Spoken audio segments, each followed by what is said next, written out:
요한복음 6장 1절부터 있는 말씀을 공부하겠습니다. 사실은 제가 이 돋보기를 떼지 않고는 글이 잘 안 보이는데 전번 수요일날 돋보기를 한번 꼈더니만 어찌나 낙심했다는 편지가 많이 오는지, 그래서 안 보여도 천상이 돋보기 안 끼고서 읽어야 돼. 아유, 조 목사님 돋보기를 끼는 거 보고 너무 낙심이 돼가지고 제가 그냥 슬퍼서 견딜 수가 없다고 제발 좀 그거 좀 깨라겠어. 이 목사가 되면 안경도 못 껴요. 그래서 글자가 좀 틀리게 읽어도 여러분께서 양해해 주시기 바랍니다. 6장 1절. 그 후에 예수께서 갈릴리 바다 곧 디베리아 바다 건너편으로 가시매 큰 무리가 따르니 이는 병인들에게 행하시는 표적을 보미르라. 여러분, 우리 주 예수 그리스도의 사역 가운데 가장 두드러진 것이 죄를 용서하시고 병을 고치는 것입니다. 주님께서 행하신 사역 가운데 병 고치는 역사를 빼버리면 주의 사역의 3분의 2는 다 없어져 버리고 마는 것입니다. 이 병 고치는 역사가 하나님의 사랑을 적극적으로 사람들에게 나타내는 것이기 때문에 마귀가 어찌하든지 총공격을 해가지고서 오늘날 교회 가운데서 병 고치는 하나님의 역사를 빼돌려버리고 마는 것입니다. 그냥 복음은 증거해라, 부모는 받게 해라, 그러나 병 고치는 일을 하지 마라. 그런데 우리 주 예수께서는 이 병 고치는 일을 굉장히 중요하게 여기셨기 때문에 우리 주 예수 그리스도의 사역의 3분의 2는 병 고치는 데 보내셨습니다. 그리고 병 고치는 것이 중요했기 때문에 12 제자에게도 주님께서 말씀하기를 너희는 회개하라, 천국이 가까웠다 하고 귀신을 쫓아내고 문둥이를 깨끗이 하고 죽은 자를 살리고 병을 고치라고 말했습니다.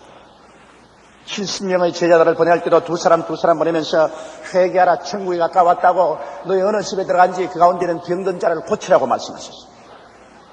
마지막 주님께서 마가복음 16장에 보면 승천하시기 전에 병 고침에 대해서 얼마나 중요하게 여기던지 믿는 자들에게 이런 표적에 따르니 병든 자에게 손을 얹은즉 나으리라고 말씀을 하셨습니다. 그래서 예수 그리스도의 사역과 그 가르침에는 죄의 용서와 병의 치료가 적극적으로 같이 있었으며, 그리고 오순절날 성령을 받은 이후에 사도들의 사역도 적극적으로 복음을 전가하고 병을 고쳤습니다. 여러분, 사도 바울 선생의 사역 가운데서 병 고치는 것 빼놓고 난 다음에 여러분 복음 전거에 대해서 뚜렷하게 나타난 것이 무엇입니까? 바울 선생은 말하기를 내가 성령의 나타남과 그 능력으로 말미암아 예루살렘에서 이룰리공까지 편만하게 복음을 전가하기 이외에는 자랑할 것이 없다고 말했습니다. 베드로도 복음 전하는 곳마다 병을 고칠 수 있습니다. 이러므로 이 병 고치는 역사라는 것은 교회 가운데 반드시 그리스도의 구원의 은총과 함께 임하여 있어야 될 하나님의 축복입니다. 그런데 왜 그러냐? 이 병은 실제로 몸이 아프고 고통스럽고 괴로운 사람에게 예수 그리스도의 은총이 임하여서 그 고통이 사라지고 하나님의 은혜를 직접 체험할 수 있는 것이기 때문에 마귀는 적극적으로 언제나 직접적으로 그리스도의 은혜를 체험할 수 있는 것은 빼돌립니다. 왜냐하면 직접적으로 내 마음속에 깊이 체험할 수 있는 것은 빼돌린다. 성령의 체험도 그렇다고요. 우리가 예수 믿고 난 다음 성령 충만을 위해서 기도하면 성령의 불로서 충만해지고 성령의 은사가 나타나는데 방언을 위시해서 성령 은사라는 것, 이거 적극적으로 마귀가 막는다고.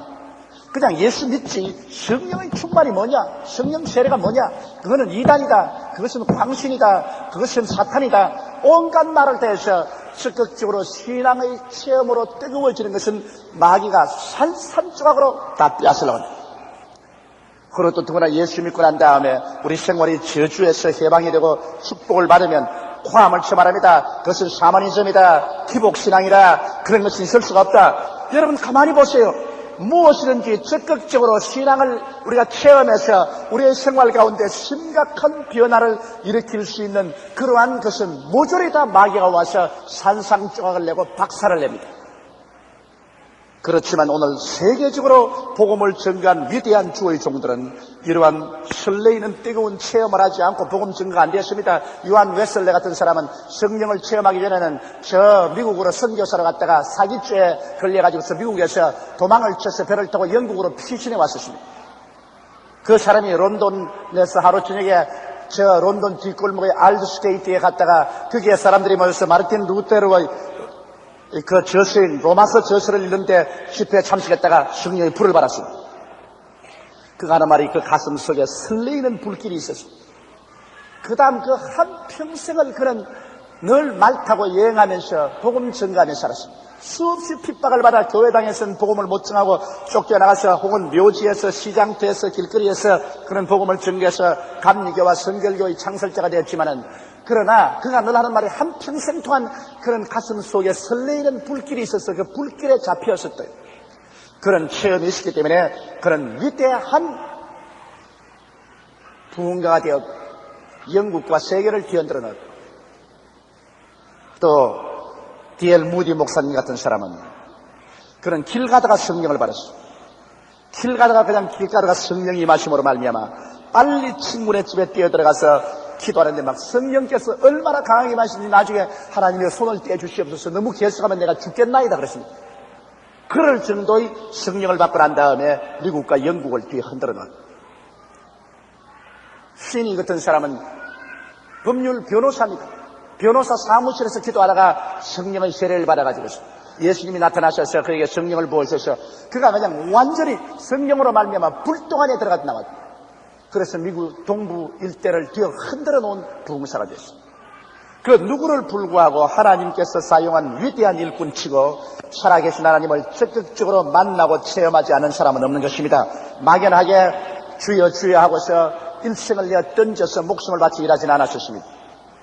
그러므로 오늘날 우리가 정말 주님을 적극적으로 체험할 것은 병 고침 받을 때 주의 뜨거운 사랑을 느끼게 되고 하나님 앞에 헌신하게 되고 성령의 충만함을 받고 불세례 받을 때 그 생활이 변화받게 되고 또 환경에서 기도로 말미암아 축복을 받아서 저주에서 해방을 얻을 때 하나님에 대한 사랑이 불타오른 것입니다. 그러므로 이와 같은 하나님의 적극적인 축복에 대해서 마귀는 길을 쓰고 이것을 격파하려고 하는 것을 알아야 되는 것입니다.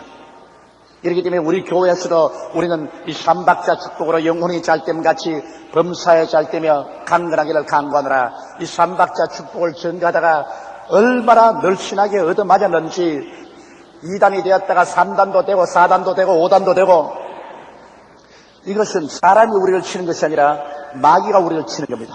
왜 우리 성도들이 적극적인 신앙을 체험해가지고서 불타는 신앙 가운데 들어오면 마귀의 나라, 사탄의 나라가 깨어지기 때문에 그런 것입니다. 여러분, 이 무대 위에 모두 다 산과 들로 바캉스를 간다 하는데 부인 금식대회 여의도 순복음교회 오살리 금식기도원에 12,000명이 와서 앉아있다. 그 더운데 잠자리가 편하나 밥이나 주나 굶으려고 와가지고서 일주일 동안 그 굶고 앉아있는데 그 하나님의 성령을 체험 없이 그렇게 오겠습니까? 절대로 안 온다고요. 편안한 생활하지 무엇 때문에 어디 잘 데가 없습니까? 먹을 데가 없습니까? 그 잠자리도 편치 않고 밥도 굶어가면서 그게 오는 것은 성령의 뜨거운 역사가 체험되기 때문에 오는 것입니다. 이러므로 여러분 우리는 오늘날 이 마귀의 소리에 귀를 기울이지 말아야 돼요. 성경은 말씀하기를 예수 그리스도는 어제나 오늘이나 영원토록 동일하다고 말씀하셨고 너희 두세 사람이 내 이름으로 모인 곳이는 나도 너희 가운데 있겠다고 하셨으므로 오늘 이 자리에도 예수께서 와 계신 것입니다. 이러므로 이 성경 보시죠. 그 후에 예수께서 갈릴리 바다곧 디베리아 바다 건너편으로 가시며 큰 무리가 따르니 이는 병인들에게 행하는 표적을 보미리라. 예수께서 병인들에게 행하는 큰 표적을 보고서 병 고칠 받기를 원하는 사람도 따라오고 병이 없는 사람도 하나님의 살아계신 증거를 보려고 따라오고 그래서 크게 따라왔습니다. 이 갈릴리 바다 디베리아 바다 건너편은 상당히 여러분 걸어가면 멉니다. 그리고 이 벳세다 광야는 산비탈에 있어요.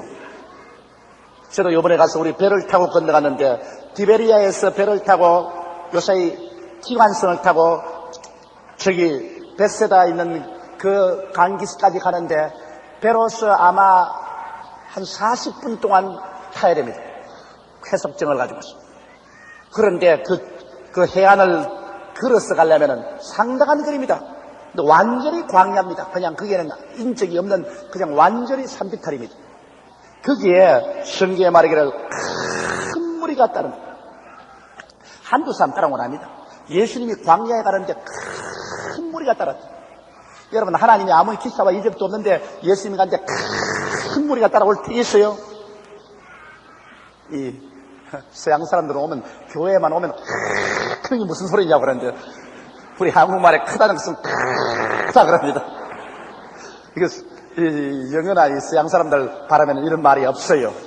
좌우간 광야에 가더라도 하나님의 살아계신 기사와 이적과 능력만 나타나면 큰 무리가 따르는 것입니다. 오늘날 교회에 사람이 왜 안 모여요? 삼천리 강토에 우리 대한민국만도 4천만이 설 곳도 없이 바글거리는데 왜 교회에 사람이 안 모인단 말이에요? 그 사람이 안 모이는 이유는 교회 가봤자 살아계신 하나님의 영광과 능력이 안 나타나기 때문에 안 가는 것입니다. 하나님의 영광과 능력이 나타나 보십시오. 저 오살리 기도까지 다 따라가죠. 더구나 우리 한국 사람들은 이 은혜에 대해서는 다른 사람보다 더 갈급한 소원이 있어서 어떤 산꼭대기 가도 다 따라온다고. 이러므로 사탄의 말에 우리는 절대로 속지 말아야 되는 것입니다. 나는 그리스도의 복음을 좋아하는 것은 그리스도의 복음이 이론과 논리만 가진 복음이 아니라 살아있어서 현재 우리의 문제를 해결해주는 하나님의 능력이기 때문에 나는 고맙게 생각하는 것입니다.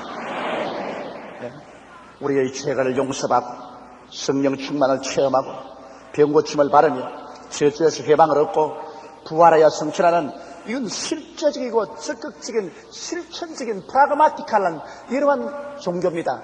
막연하게 죽고 난 다음에 부러무였던 것처럼 흐물흐물하게 무슨 저세상에 있겠지, 그런 게 아닙니다. 너무 확실하고 너무 뚜렷하고 너무 체험적이고 너무 실제적인 것입니다. 이러므로 이 실제적인 면을 자꾸만 짓밟으려고 하는 원수 마귀에 속아 넘어가서는 안 됩니다. 우리의 신앙이라는 것은 꿈 같은 것 아닙니다.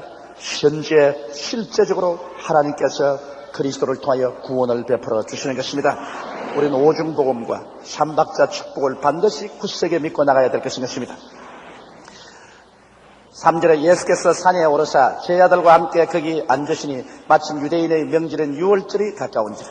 유월절의 것은 이스라엘 백성이 430년 동안 애굽에서 종살이 하다가 모세를 통해서 인도함을 받아 나온 날을 유월절로 기념하는 것입니다. 그 유월절날에는 어린 양을 잡아서 피를 문설주에 바르고 그리고 고기는 간발을 다 묶고 침을 짊어지고 구워서 그 내장채 통째 먹으라 그랬습니다. 뼈는 깎지 말고 통째 먹으라. 그게 바로 유대인의 유월절입니다. 이 유월절은 바로 예수 그리스도의 십자가를 표현하는 것입니다. 피는 흘려서 문설주에 바르고 그 다음 몸은 통째 구워서 먹으라. 예수 그리스도가 바로 우리 죄악의 애굽 세상에서 건져 나온 우리 유월절 어린 양이 되었는데 우리 예수 그리스도를 통째로 먹어야 돼요. 예수 그리스도 십자가의 보혈로 죄 용서만 하면 안 됩니다. 죄 용서함 앞에 예수님의 몸도 통째로 먹으라. 예수 그리스도의 몸이 십자가에 못 박였으므로 그게 통째로 먹으려고 하니까 병에서 고침받은 것, 저주에서 해방한 것, 그 전체를 예수 그리스도의 몸으로 고생한 것 통째로 먹어야 돼요. 오늘날 많은 교회에서 그리스도의 보혈만 증거합니다. 그리스도의 몸의 상처 입은 것은 증거하지 않습니다. 6월절날 어린 양의 피만 문설주에 바르라고 말하지 않으셨습니다. 피는 문설주에 바름으로 말미암아 심판을 면하게 되고 그 몸은 구워서 통째로 먹음으로 말미암아 광야를 지나가는데 힘을 얻게 만들어 주신 것입니다. 우리도 예수 그리스도의 보혈로 말미암아 죄사함을 받고 마귀에게서 건져냄을 받고 그리스도의 몸을 먹음으로 말미암아 이 광야 같은 세상을 살 때 우리는 지치지 않고 기절하지 않고 살아갈 수 있는 힘을 얻게 되는 것입니다. 그러므로 유대인의 명절인 유월절이 가까웠습니다. 예수께서 눈을 들어 큰 무리가 자기에게 오는 것을 보시고 빌립에게 이르시되 우리가 어디서 떡을 사서 이 사람들로 먹게 하겠느냐 하시니 이렇게 말씀하시면 친히 어떻게 하심을 아시고 빌립을 시험코자 하시니. 자, 베세다 광야이니까 광야에 큰 무리, 결국 남자만 5,000명, 부녀자 합치면 수만 명이 모였으니 그 많은 사람들이 광야에 나와서 먹을 것이 없거든요. 다른 성경에 보면 그리스도께서 말씀을 증거하시니까 그게 병도 낫고 말씀도 듣고 그 다음 저녁 해그름이 되어서 이제 집에 돌아갈 때 되니까 허기증에 취해서 사람들이 길거리에서 주저앉아 맥없이 앉아있고 쓰러지고 하니까 주님께서 빌립을 불러서 저 사람들에게 어떻게 해서 먹일고 말씀을 하셨다고 기록하고 있는 것입니다. 자, 우리 주님께서 말씀만 증거하고 병만 고쳐줬으면 되었지 먹는 것까지 주님께서 관심을 가질 리가 없어요. 만일 하나님께서 우리 인생의 문제에 관심이 없다면은 사람들은 말하기를 예수님께서 우리 현실적인 문제를 해결해 준다고 제가 복음을 증거하니까 사람들은 말이 그것은 샤머니즘이다, 그건 기복신앙이다, 그런 건 있을 수가 없다, 현실적으로는 고생을 하고 살아야 된다, 그것이 복음이다 그렇게 말하는데 예수님께서도 광야에서 나와서 그리스도의 복음을 증거하시고 병 고쳐주겠다, 현실적으로 좀 고생을 해야 된다, 그러므로 굶더라도 벌벌 기어서 가거라 그렇게 하지. 무엇 때문에 예수님께서 빌립을 불러가지고서 이 많은 사람에게 무엇을 어떻게 해야 먹일고 주님께서 걱정을 했으실까요? 바로 하나님께서는 여러분 우리 인간의 모든 필요에 대해서 관심을 가지고 계신 것입니다. 하나님 우리 인간을 지으시기 때문에 여러분 인간이라는 것은 영혼만 인간이 아닙니다. 영혼이 육체를 입고 이 사회 속에 사는 것이 인간입니다. 인간을 구원하시는 것이 아버지의 목적입니다. 구원이란 전인 구원입니다. Holistic Salvation, 전인 구원인 것입니다. 인간의 영만 구원하는 것이 아닙니다. 인간의 영이 우리의 몸을 쓰고 사회생활 속에 살기 때문에 주님께서는 우리 영혼이 잘됨 같이 범사에 우리 사회생활의 저주에서 구출해 주시고 강건하게 만들어 주시는 것입니다. 전 인격적인 구원이 바로 우리 하나님의 구원인 것입니다. 아담과 하와가 타락할 때도 여러분 영혼만 타락한 건 아닙니다. 전 인격이 타락했었습니다. 아담과 하와의 영혼이 죄를 짓자마자 죽은 것은 사실입니다. 그 영혼이 죽었는데 영이 죽고 난 다음 그 환경이 어떻겠습니까? 땅은 너로 말미암아 저주를 받아 가시와 은극기를 내고 내 이마에 땀을 흘려 먹고 살게.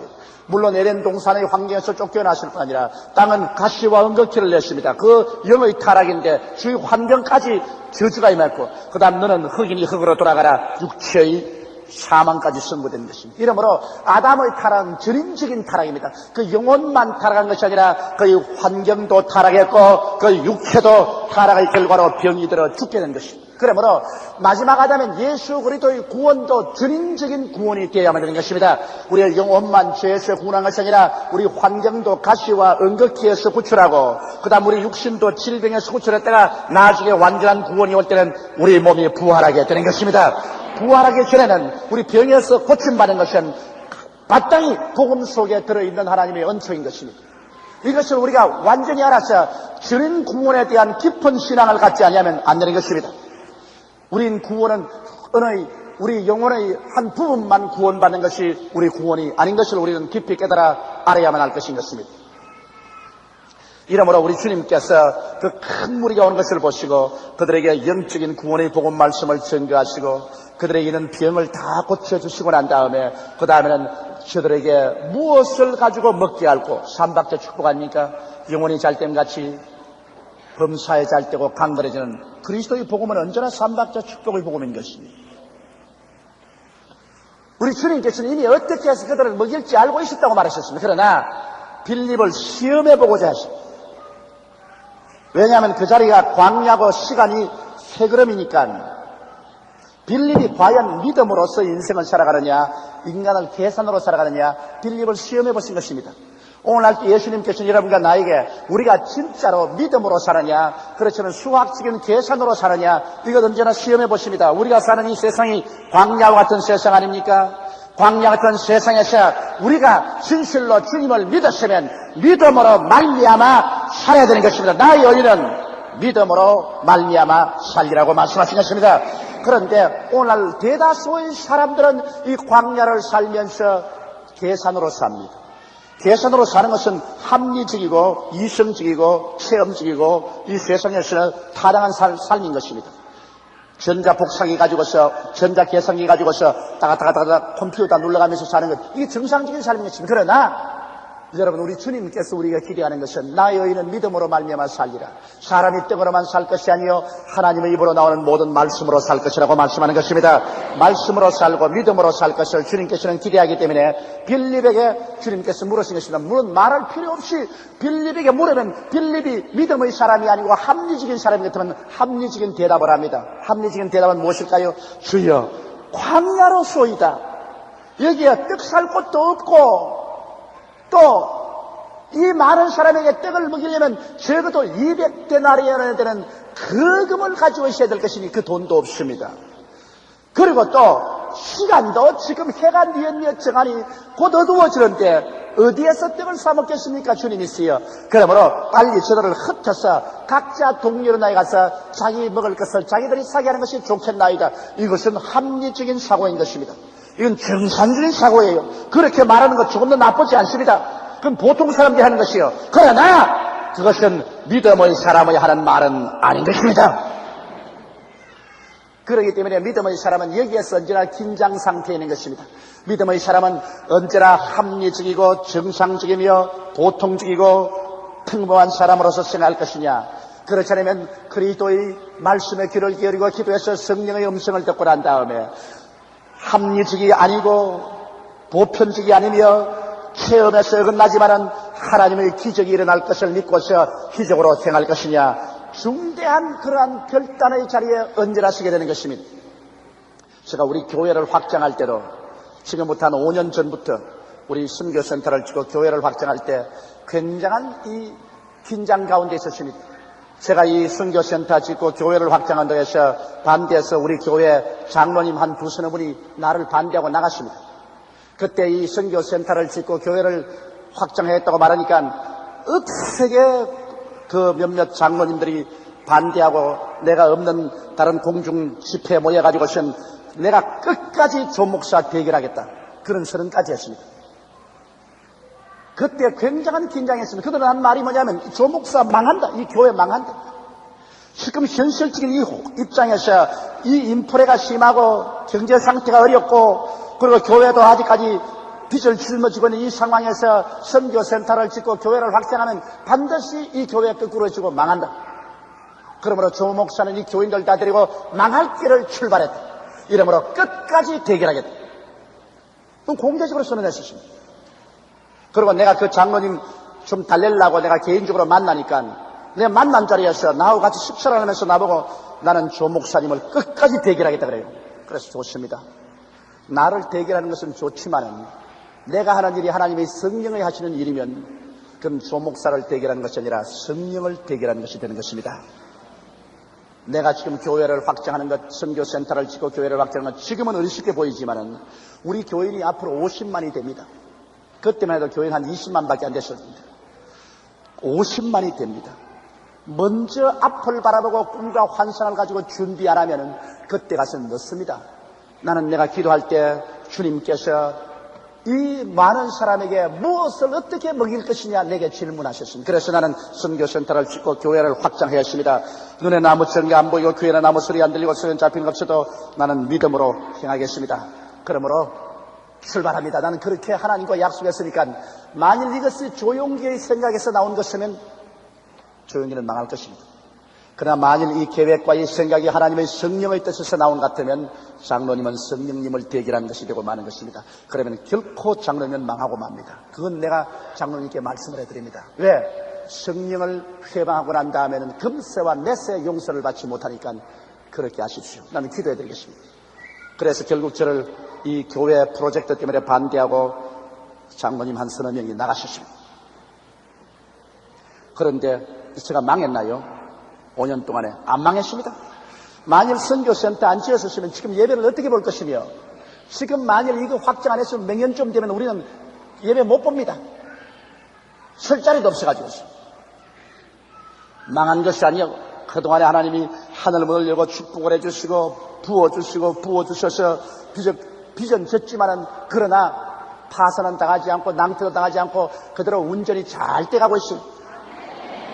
그건 왜냐? 하나님이 같이 하시기 때문인 것입니다. 이래서 언제나 이 주의 종이나 장로님이나 여러분 권사님 평신도 여러분이나 교회를 이끌어 나갈 때 그 긴장 상태에서 결단을 내려야 되는 것입니다. 바로 예수께서 빌립에게 요구하는 것은 그 결단입니다. 빌립아, 지금 광야지. 그 말 맞았어.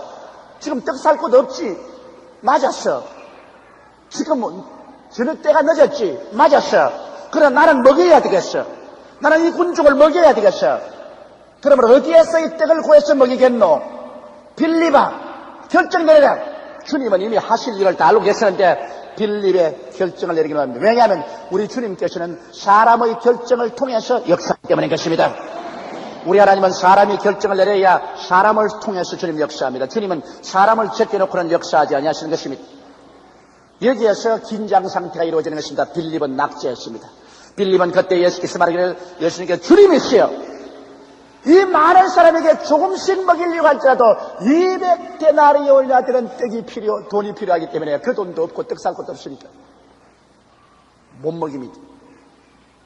빌립은 아주 합리적이고 이성적이고 정상적인 사람이었지만은 예수님께서 믿음의 결단을 하라고 누르던데 그는 그분을 집어먹고 믿음의 결단을 못 내렸습니다. 그러나 여기에 희한하게 같은 장소에서 같은 제자고 같은 어려운 곳이 있는데 예수님의 다른 제자는 그리스도의 사용하는 그릇이 되었습니다.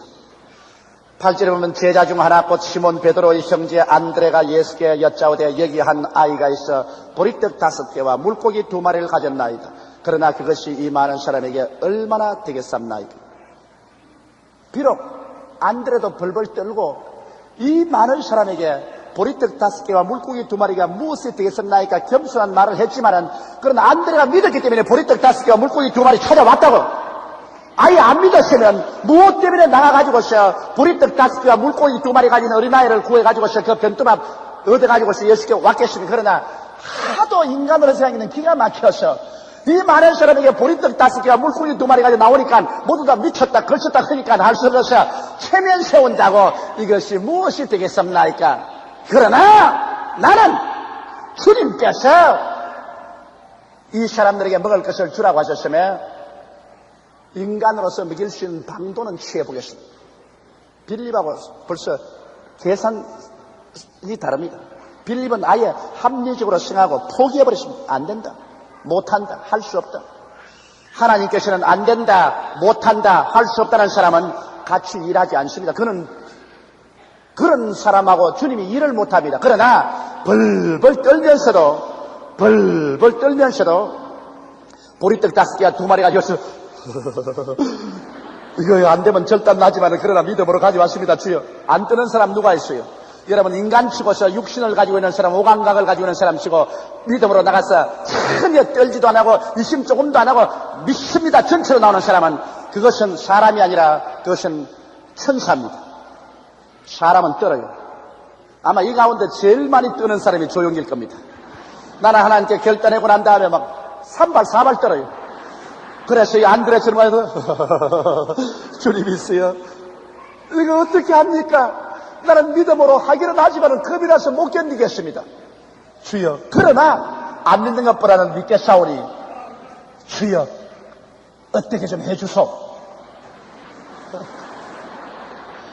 바로 안드레가 하는 말이 그 말인 것입니다. 이 많은 군중에게 보리떡 5개와 2마리 가지고서 물고기 2마리가 무엇을 하겠습니까만 그러나 어떻게 좀 해주소. 나는 겁이 벌벌 나서 겁나지만은 믿습니다.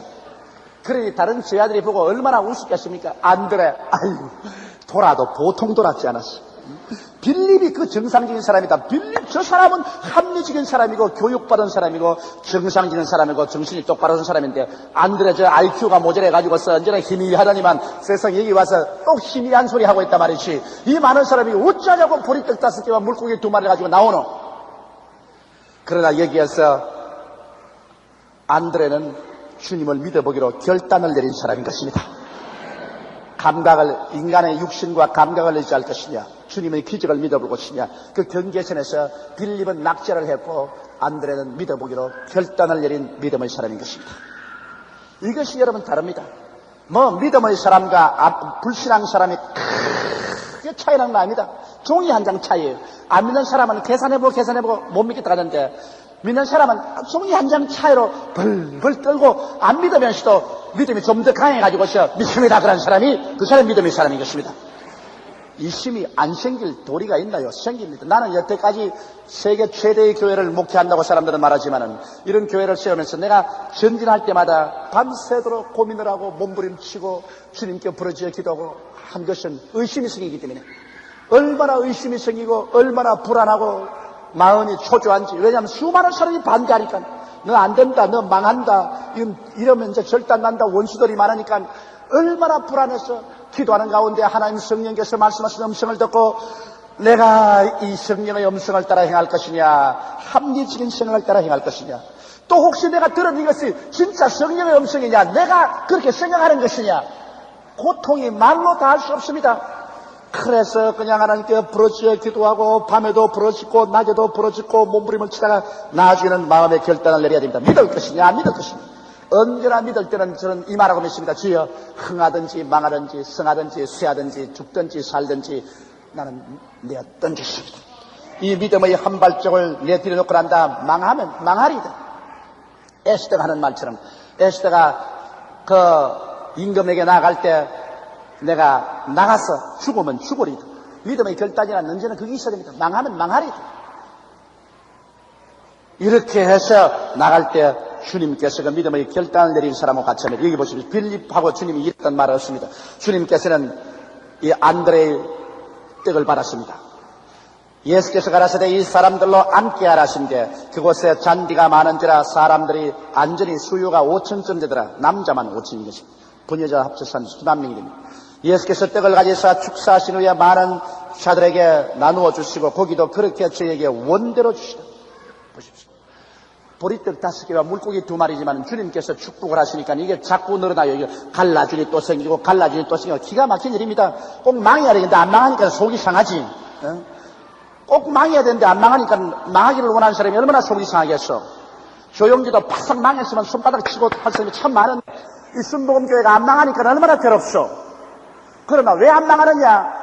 주님의 뜻을 따라 일을 행하기 때문에 보리떡 떼면 또 생기고 떼면 또 생기는데 이걸 어떻게 합니까? 떼면 또 생기고 떼면 또 생기는데 그 하나님이 같이 계시면 절대로 망하지가 않습니다. 할렐루야. 이래서 원대로 주시다. 우리 주님께서 먹이실 때는 여러분 배고프게 먹이지 않습니다. 원대로 주시더라. 내 잔이 넘치나이다. 원대로 주시다. 다 배불리 먹고 남을 정도로 주신다. 우리 하나님은 후한 하나님이십니다. 여러분, 하나님께서 이 세상에 모든 자연 만물을 만들어 보십시오. 후하게 만들죠. 하늘의 별들이 하늘 가득히 충충 박혀 있지. 들에 있는 꽃들이 얼마나 집단을 지어서 많이 꽃이 핍니까? 새들과 물고기들과 모든 것이 얼마나 풍성합니까? 하나님께서 우리에게 축복을 해주실 때는 우리만 가지고 살 수 있게 하는 것이 아니라 수많은 사람에게 나누어 줄 수 있도록 하기 위해서 주님께서 많이 허락해 주시는 것입니다. 이러므로 믿음의 결단은 그리스도와 함께 동행하게 되고 인간으로 상상할 수 없는 기적이 생겨나게 되는 것입니다. 인간이 할 수 없는 그 경지에서 하나님은 할 수 있는 새로운 세계가 열리는 것입니다. 이러므로 빌립이 할 수 없다고 말할 때 안드레는 할 수 있다고 말했습니다. 빌립은 못 먹인다고 말할 때 안드레는 먹인다고 말했습니다. 빌립은 돈이 없다고 말할 때 안드레는 보리떡 5개와 물고기 2마리가 있다고 말한 것입니다. 빌립은 주저앉았을 때 안드레는 믿음으로 출발을 했었습니다.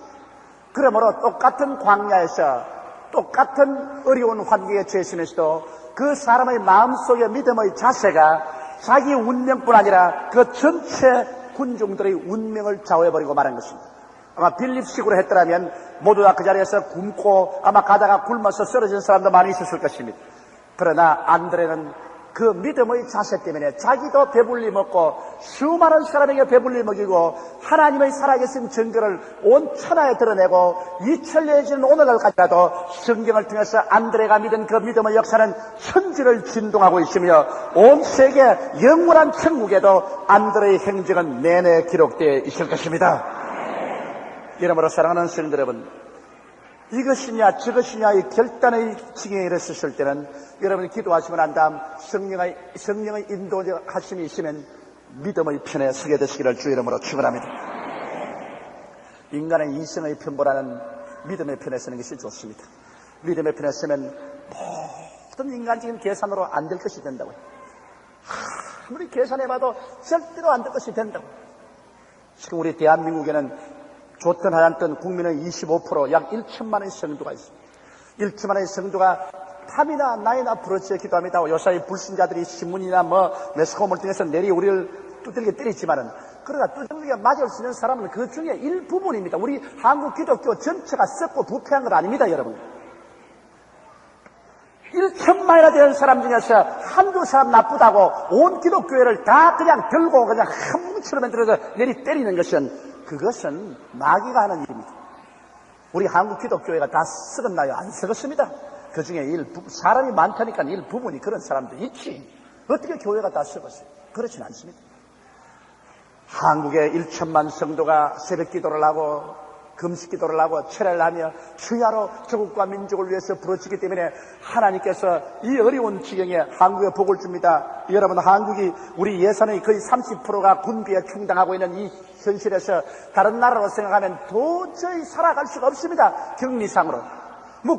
예산의 거의 3분의 1을 이 국방에다 사용하고 있는데 언제 공장 세우고 언제 사회 간접적인 투자를 합니까? 그런 어려운 가운데 있으면서도 우리 한국이 오늘 눈부신 이러한 경제적인 성장을 하고 사회 개발을 한 것은, 이거는 보리떡 5개와 물고기 2마리로 5천명 먹이는 기적이라고요.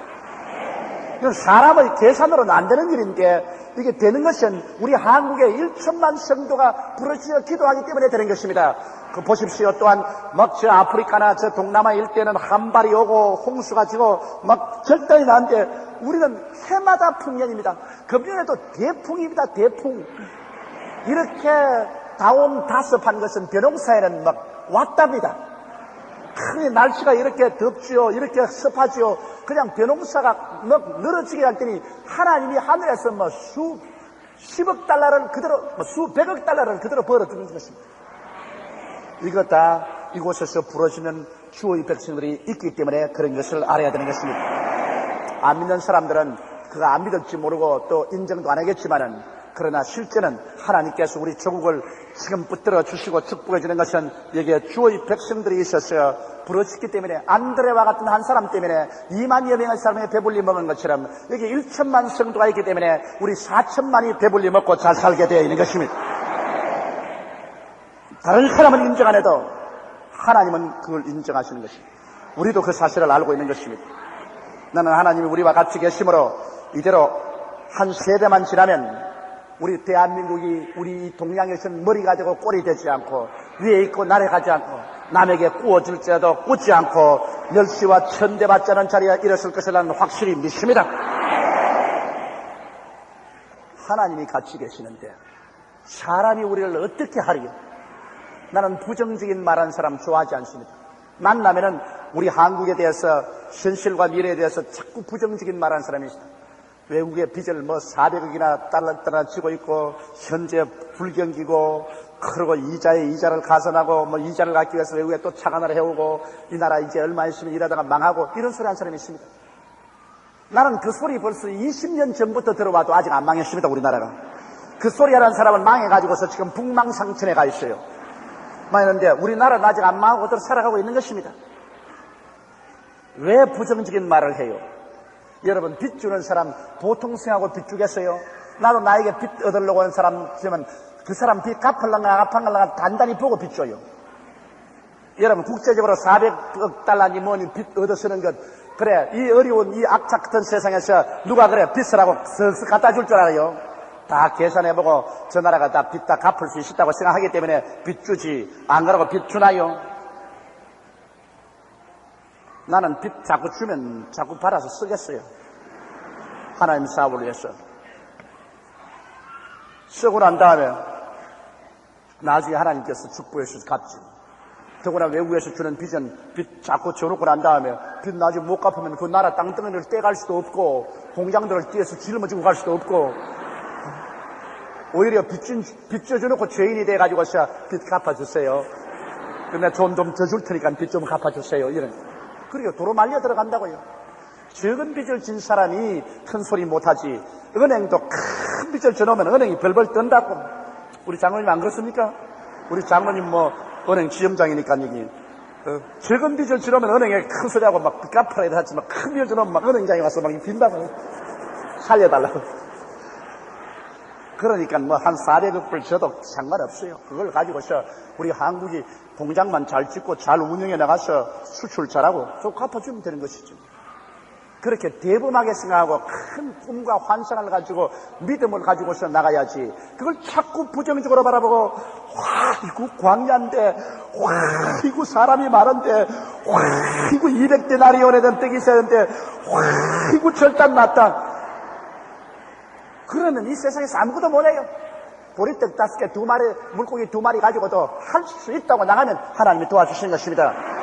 온 이스라엘 장군들이 골리앗을 바라보고 난 다음에 저 사람은 태어날 때부터 장수라 당할 자가 없다고 전부 골리앗이 나서 고함만 치면은 나무 밑으로 바위 밑으로 전부 숨으니 그거 뭐 감당할 수 있어요. 그러나 군인도 아닌 초립동 다윗이 아버지의 양을 치다가 와가지고서 형들 위문하러 왔다가 보고 할례 받지 못한 저 짐승 같은 놈이 하나님의 군대를 모욕하다니 내가 나가 싸우겠다. 그래가지고서 목동이 있는 그곳에다가 돌멩이 5개 집어넣어. 난 물맷돌 5개 넣었다는 건 참 감격입니다. 뭐 골리앗 한 사람 죽였는데 왜 물맷돌 5개 넣어요? 골리앗의 형제가 5개입니다. 다윗이 나갈 때 아예 형제 5개 다 죽일 작정을 했다고. 아예 그냥 나갈 바에 큰 맘 먹고 나가자 그래가지고서. 그래서 돌을 물맷돌에 넣어가지고서 돌리면서 그 대장수를 향해서 나갑니다. 창과 칼과 단창을 가지고 나오는 사람에게 물맷돌에다가 돌멩이 넣어가지고 나갑니다. 그만한 용기와 박력이 있는 개인과 민족이 큰일합니다. 그건 지가 골리앗을 잡든지 않는 죽든지 뭐 누구 중에 하나지 뭐. 잡으면 영웅되고 죽으면 그뿐이고 뭐 초립등이 조그마한 거 뭐 목장에서 양 치고 때려내다가 뭐 골리앗을 찔려 죽였다 해도 큰 수치도 아닙니다. 그건 뭐 당연한 일이고 이기면 큰 영웅이 되고 이런 믿음으로 말미암아 나가는 사람에게 주님께서 같이 하여 주셔서 다윗이 골리앗을 쳐 죽이고 임금이 될 수가 있었던 것입니다. 할렐루야. 이러므로 우리가 무엇을 하는지 자꾸 위축되면 안 돼요. 그렇다고 해서 그냥 탐욕을 가지고 나가라는 것은 아닙니다. 하나님께 기도하고 난 다음에 하나님 성령의 인도가 있으면 눈에는 아무 증거 안 보이고 귀에는 소리 아무도 안 들리고 손은 잡히는 거 없어도 하나님 성령의 인도가 있고 하나님 말씀이 있으면 그곳에 서서 담대하게 나가보라는 것입니다. 믿음으로. 그러면 주님께서도 오늘날도 말씀합니다. 내 믿은 대로 될지어다. 저는 여태까지 이 믿음 배짱 하나가 살아왔었습니다. 27년의 목회 생활 동안에 이 믿음 배짱 하나 가지고 제가 만일 수판을 가지고 계산해서 계산에 맞는 대로 했더라면 지금 내가 어딘지 압니까? 불광동에 천막 치고 그대로 앉아있을 것입니다. 교인 한 600명 데리고서 천막 치고 그대로 앉아있습니다. 수판으로서 계산해서 도저히 계산이 안 나오지만은 하나님이 기도할 때 믿음을 주시면 그냥 믿음으로 요단강을 향해서 걸어 들어가고 여리고를 내리 돌기 시작하고 발부둥을 치니까 기적이 연속이 되어서 오늘 세계 최대의 교회가 되어버리고 말았습니다. 오늘 우리 교회에서 세계 선교를 하겠다고 온 동서남북을 뛰어다니면 사실 안 피곤한 건 네가 있어요. 그냥 미국의 번쩍, 구라바의 번쩍, 동남아의 번쩍 그냥 동서사방을 다니면서 또 우리 교회도 한 주일 이상 안 비우려고 그냥 그쪽에 집회가 끝나면 눈에 불을 켜고서 그냥 애를 쓰고 토요일까지 들어오려고 애를 쓰고 그 믿음이 없으면 그렇게 할 필요 없어요. 편안하게 살지. 뭘 한평생 사는데 2분도 사는 건 아닌데 편안하게 살지. 무엇 때문에 온 천하를 다 내가 뭐 구원하겠다고 뛰어다니나.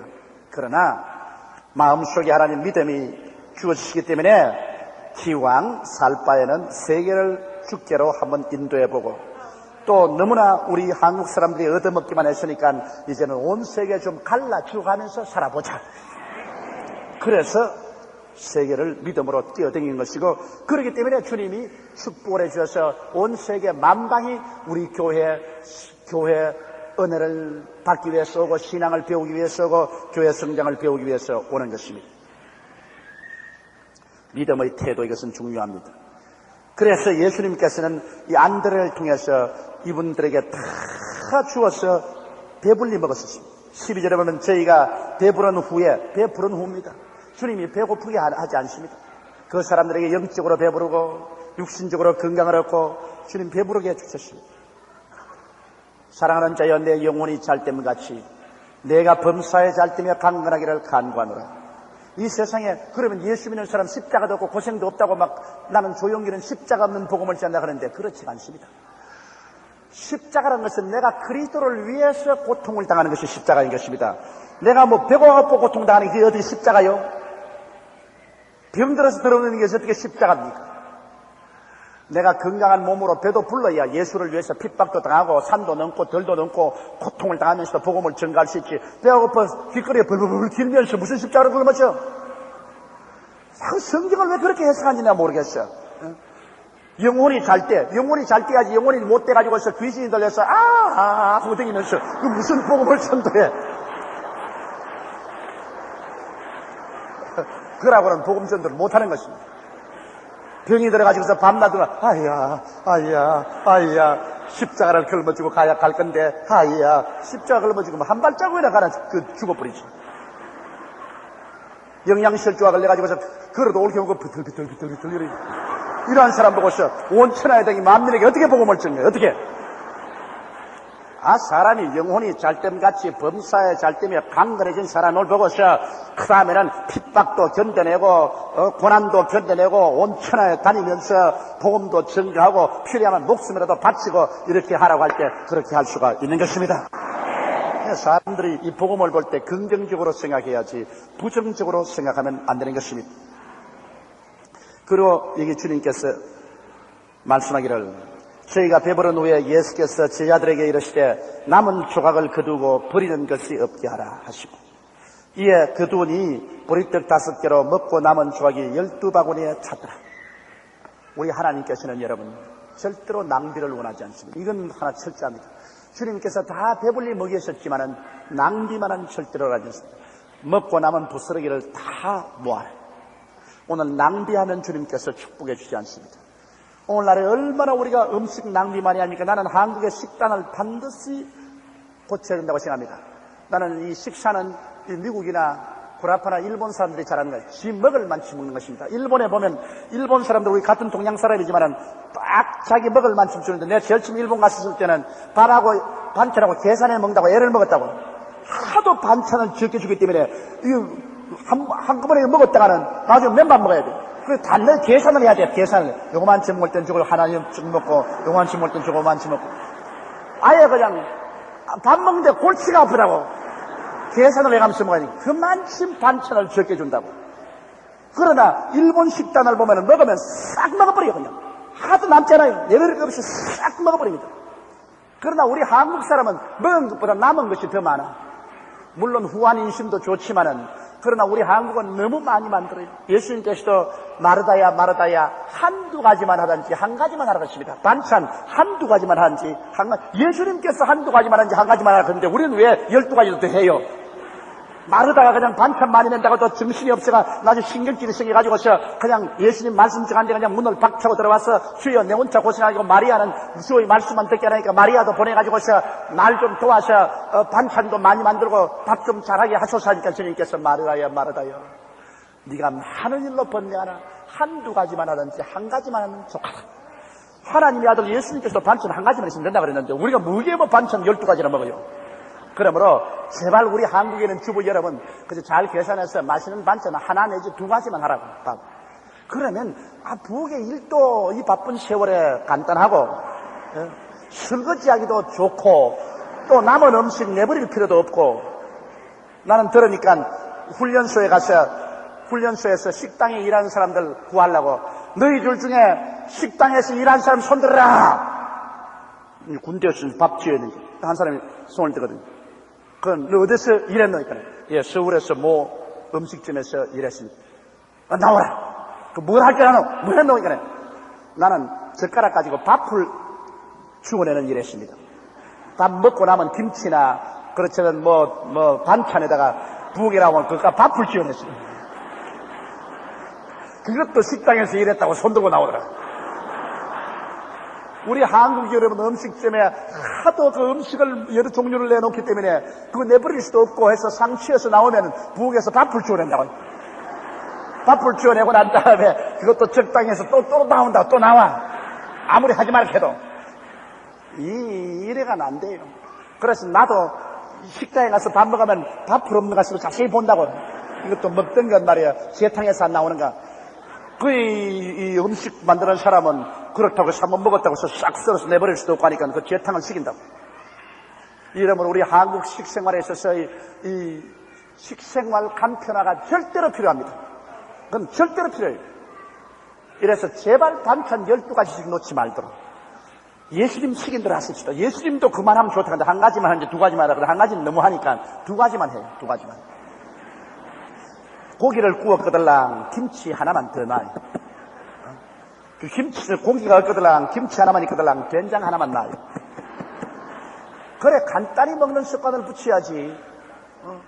오늘날 이 바쁜 세월에 그렇게 낭비를 해서 되겠어요?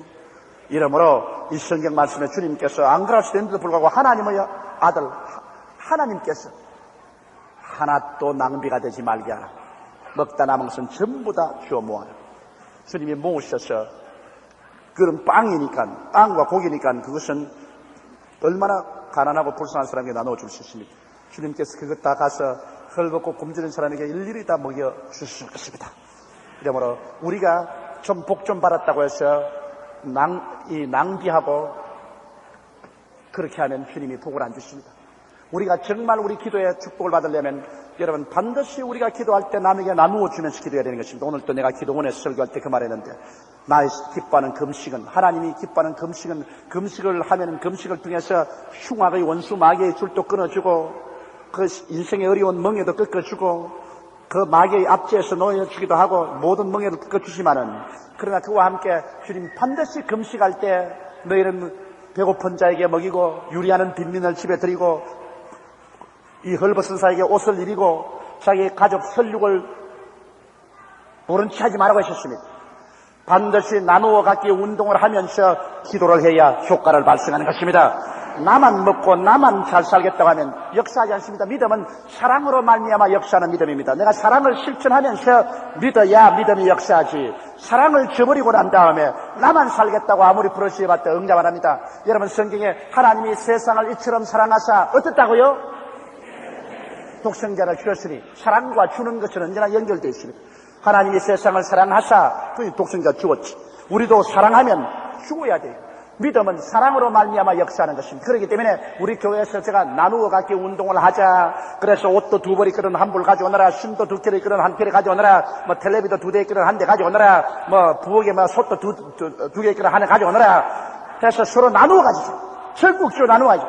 이것은 가난하고 헐벗고 굶주린 사람만 좋게 하는 것이 아니라 나누어 가질 때 여러분과 나에게 하나님의 기도를 응답해주는 믿음의 역사가 일어나게 되는 것입니다.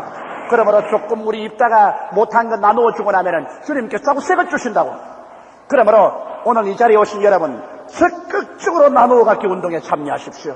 나누어 가져야 사랑을 실천해야 내 믿음이 역사하지. 사랑을 실천하지 않은 것에 믿음의 역사는 절대로 없습니다. 이러므로 어떠한 일도 낭비하지 말고 있는 것 다 모아가지고서 나보다 못한 사람에게 나누어 주고 한국에서 나누어 가질 데가 없으면 우리 그거 모아가지고서 아프리카로 보내자고. 수없는 사람들이 아프리카에서 헐벗고 굶주리고 있습니다. 한국에서 먹다 내버린 그 식료품은 다 모으더라도 아프리카에 갖다 주면 진수성찬이 될 수가 있는 것입니다. 언제 우리 축복받았다고 이제야말로 낭비벽에 부딪혀서 낭비하고 살겠습니까? 그래서 나는 우리 교회도 막 잔소리 한다고. 이 목사가 잔소리해서 안 좋지만은 전등 하나 더 끄라. 그리고 나는 내 방에 들어오면 내 방에 무더웠더라도 에어컨디션 켜놓으면 에어컨디션 좀 해서 조금 시원하면 다 꺼버립니다. 꺼버려가지고서 한 2시간 있으면 또 더워서 못 견디면 또 켠다고. 왜? 이거 전부 낭비할 우리 교인들이 한 푼, 2푼 연보 모아서 헌금해서 이 교회 운영하는 기 때문에 내가 전등 한 등이라도 할 수 없으면 켜지 끄라. 에어컨 하나라도 끄라. 그리고 교회 하나라도 낭비하지 마라. 저는 여태까지 내 사무실에 와서 일하면서 한 번도 좋은 종이를 사본 적이 없습니다. 전부 우리 교인들 여러분께 편지 오면 편지 내가 칼로 떼어가지고서 그 안쪽에 흰 거에다가 내가 편지 쓰고 있다고. 편지도 쓰고 설교도 쓰고. 그거 뭐 세계에서 제일 큰 교회 목사가 그렇게 구질구질하게 그러는. 근데 구질구질해서 그런 것이 아니라 이 교회가 우리 성도들의 피와 눈물과 땀으로 이렇게 헌금 내서 운영하는 것이기 때문에 하나라도 낭비하지 말자. 편지도 그 안쪽 흰 거 쓸 수 있다고. 그 편지 흰 거 안 쓰고서 내버리면, 그리고 뭐 선물 가져오면 포장 어찌 않습니까? 포장지 딱 열어놓으면 흰 거, 요사이 얼마나 좋은 종입니까? 나는 그거 하나도 안 내버립니다. 그거 전부 모아서 다 해서 전부 다 칼로 빼가지고서 우리 애들 보고서 공부하는데, 너 이거 뭐 영어 단어도 쓰고 뭐 쓰라 하면 죽을라 그래. 아이고 아버지, 세상에. 이게 뭐 포장지를 갖다 잘라가 준다고 그러는 거야. 이놈아, 이 포장지가 운다. 쓰레기에 내버리면 운다. 이렇게 흰 내 얼굴을 내버려 놓고 이래 내버리 나니까 운다. 우리 집에 돈이 없어 그런 것이 아니라 우리가 이 한정된 이 세상의 모든 물자에 하나라도 아껴 써야지. 이럴 수가 있냐. 그래도 요사이 애들이 막 어떻게 훈련을 잘못 받았던지 막 이런 종이에 위에 조금 몇 자 글자 쓰고 싹 구겨서 수에서 탁 넣으면 막 속이 아파 견딜 수가 없어. 막 연필도 이만큼 쓸만한 걸로 막 그대로 막 내버려. 이것은 절대로 그렇게 되면 나중에 웁니다. 하나님께서 주신 물자는 우리가 하나도 낭비가 되지 않도록 해야 하나님께 축복을 달라고 기도할 때 주님께서 계속해서 축복을 주시는 것입니다. 이러므로 우리 하나님 축복을 받은 대로 우리가 편리한 대로 쓰는 다 써야 돼. 그러나 낭비를 하지 말아야 돼. 절대로 낭비가 인생을 망치고 국력을 소모시켜버리는 것입니다. 나는 안 가봤지만 갔다 온 사람 말을 들으니까 그저께 내가 한국에 모 인사하고 식사를 했는데 그분이 그 말을 해요.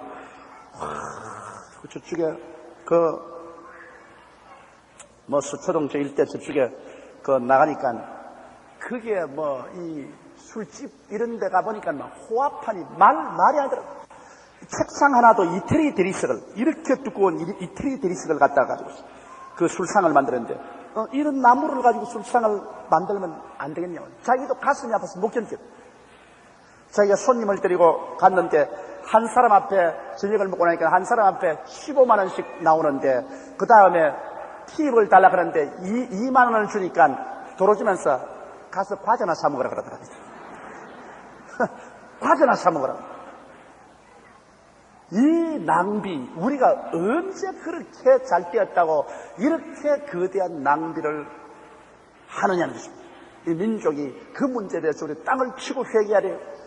우리가 근본적으로 필요한 것은 우리가 가져야 되겠지만 그렇게 자기 분수에 넘게 낭비하는 일이 일어나는 것은 그거는 절대로 삼가해야 될 것인 것입니다. 이래서 우리 성도 여러분들도 이 교회가 여러분 교회니까요. 전등불 하나라도 설데없는 걸 켜졌거든 꼭 가서 여러분 끄세요. 이 교회 우리 교회입니다. 이거 조용기 목사 교회도 아니고 우리 장로님들 교회도 아닙니다. 우리 40만 성도의 교회입니다. 그러므로 이 교회 전부 다 여러분의 헌금을 가지고서 교회 지은 것입니다. 여러분이 헌금을 가지고서 이 교회 운영하는 것이기 때문에 이 교회 주인이요 여러분들이 다. 그렇기 때문에 우리가 문 한 짝이라도 올바르게 쓰고 문고리 하나라도 올바르게 산다에 쓰고 다 아껴 써야지. 이게 아껴 쓰지 않으면 결국 여러분의 연보가 거기에서 또다시 거듭 낭비되어 버리고 마는 것입니다. 이것을 알고 우리 주인의식을 가지고서 우리 교회를 받들어야 되겠습니다. 예수님께서는 그러므로 이에 거두어 보니 보리떡 5개로 먹고 남은 조각이 12바구니에 찼더라. 낭비하지 않았습니다. 그 사람들이 예수의 행하신 이 표적을 보고 말하되 이는 참으로 세상에 오실 그 선지자라 하더라. 보십시오. 우리가 믿음으로 역사하면 우리 믿음을 통해서 주님께서 나타나심으로 안 믿는 사람들이 보고 야! 예수님이야말로 참으로 이 세상에 오실 선지자 그 메시아구나 알게 되는 것입니다. 빌립을 통해서는 주님께서 그런 영광을 나타내지 못했습니다. 그럼 안드레의 믿음의 행위 때문에 그리스도의 영광이 나타나기 때문에 안 믿는 수많은 사람들이 그리스도의 영광을 보고 그야말로 이 세상에 오실 그 선지자 그 메시아라고 감탄을 할 수가 있는 것입니다. 여러분 이것을 보세요. 그러므로 우리 한 사람 한 사람의 믿음이 내게만 유익을 가져오는 것이 아니라 안 믿는 세계에 하나님의 큰 영광을 드러내는 것입니다. 안 믿는 사람들이야 살아계신 하나님의 영광이 나타나는 것을 보고 믿게 되는 것입니다. 우리 믿는 사람이야 보지 않더라도 믿습니다로 나가지만은 전적으로 믿음이 없는 사람에게는 하나님을 체험해야 그들이 하는 사람의 것을 알게 되는 것입니다. 그러므로 이런 것을 통해서 하나님을 나타낼 때 그 영광이 이 사람들을 변화시켜 주시는 것입니다. 그러므로 예수께서 저희가 와서 자기를 억지로 잡아 임금 삼으려는 줄 아시고 다시 혼자 산으로 떠나가시니라. 이 사람들이 예수님 임금 삼으려고 하겠지. 왜냐하면 예수님 임금대로 하면 자꾸 먹을 거 줄 테니까 좋다 싶어가지고 그냥 예수님 임금 삼으려고 했습니다만, 예수님은 이 세상에 임금대로 오신 것이 아니라 장차 부활해서 우리가 성천하고 주님 강림하셔서는 만왕의 왕 만주의 주로 다스리지. 예수님이 처음 오실 때는 십자가를 걸머지기 위해서 오셨습니다. 이 세상에 임금대로 오신 것이 아니라 고난의 종으로서 인류를 위해서 희생 제물이 되기 위해서 오시기 때문에 사람들이 예수님을 임금으로 삼으려고 달라들자 주님은 산으로 도피를 하셨습니다. 예수님께서도 산으로 도피해서 성경에 보면 밤이 맞도록 기도했다고 했었습니다. 여러분, 우리 주 예수께서도 아침에 일찍 일어나서 한적한 곳에 가서 기도하셨고, 혹은 주님께서 밤이 맞도록 산에 가서 기도를 하셨습니다. 이러므로 오늘날에도 우리가 참된 신앙을 가지려면 우리 평신도들도 최소한도 하루에 1시간은 기도해야 되는 것입니다. 하루에 1시간도 기도하지 아니하고 여러분, 악한 원수 마귀를 이기고 성리로운 삶을 산다는 것은 거짓된 것입니다. 마귀는 여러분에게 교회 가는 것 막지 않아요. 성경 읽는 것 막지 않아요. 신학 공부하는 것 막지 않아요. 기도만 하면 막습니다. 기도는 하지 마라. 기도는 그 샤머니스틱하다. 기도는 하지 마라. 그 바쁜데 뭘 기도를 하느냐. 결사적으로 기도를 막습니다. 왜? 성경을 많이 알고 교회 열심히 출석해도 그로 말미암아 마귀의 권세를 깨뜨리지는 못합니다. 그러나 기도하기 시작하면 마귀가 깨뜨려지기 시작하는 것입니다. 기도는 바로 프라이팬과 같습니다. 프라이팬에 불을 떼니까 마귀가 고에 앉아서 뜨거우니까 도망쳐야 되는 것입니다. 이러므로 기도하지 않은 개인은 죽고 기도하지 않은 교회는 살았다나 얼음장같이 죽은 교회가 되어버리고 마는 것입니다. 이렇기 때문에 우리는 예수님조차 하나님 아들조차도 그렇게 기도가 필요했는데 우리 평신도야 말할 필요 없이 항상 기도해야 됩니다. 항상 우리 기도하되 특별히 시간 내어서 나는 여러분께 촉구합니다. 하루에 아무리 적게 기도해도 1시간 이상은 기도하십시오. 그래야 여러분의 영역을 보존할 수 있고, 그리고 여러분의 신앙을 통해서 환경에 당하는 마귀를 내어 쫓을 수 있고 여러분의 생활에 승리를 가져올 수 있는 것입니다. 1시간 기도도 못한다면 그건 정말 예수 믿는다고 할 수가 없어요. 아침에 좀 일찍 일어나서 한 30분 기도했다면 저녁에 자기 전에 한 30분 기도하면 하루 1시간 안 되겠습니까? 그러므로 1시간도 주님 앞에 앉아서 기도할 수 없을 정도라면 그 영혼의 상태가 어떻게 비참하다는 것을 보여주는 것입니다. 이러므로 우리는 최소한도 1시간 이상은 우리가 기도해야 되겠습니다. 이래서 오늘 우리 이 성경 말씀을 통해서 배운 것은 다 같은 광야에서 살고 다 같이 어려운 문제 부딪히지만은, 그러나 빌립과 같이 할 수 없다 사람이 있는가 하면 안드레와 같이 할 수 있다 사람이 있는 것입니다. 빌립과 같이 인생을 포기하는 사람이 있는가 하면 안드레와 같이 인간으로 할 수 있는 떡 5덩이나 물고기 2마리라도 가지고서 주님께 나오는 사람이 있는 것입니다. 예수님께서는 할 수 있다 사람과 같이 하여 오늘날도 위대한 기적을 베푸고 계시는 것입니다. 이러므로 여러분은 할 수 있다 사람이 되시기를 주의 이름으로 축원합니다. 우리는 할 수 있는 사람인 것입니다. 이러므로 늘 환경을 바라보고 인간 감각을 의지하고 결단을 내리지 못하고 그만 합리적인 사고방식만 가지고서 겁을 내어 뒤로 물러가지 말고, 하나님의 말씀이 있으면, 성령의 깨우침이 있으면 우리가 믿음으로 말미암아 눈에 아무 전개 안 보이고 귀에는 아무 소리 안 들리고 손에는 잡히는 없더라도 담대하게 일어나서 전진해 나가는 여러분이 되시기를 주님의 이름으로 축원합니다. 다 같이 우리 통성으로 기도하십시다. 살아계시고 거룩하신 우리 아버지 하나님, 하나님의 은총과 사랑을 생각할 때 만일의 순들 무엇으로 다 감사하고 찬송하오리. 여호와 우리 아버지께서 우리와 같이 계시고 우리 안에서 역사하시니 감사합니다. 하나님 우리 아버지여,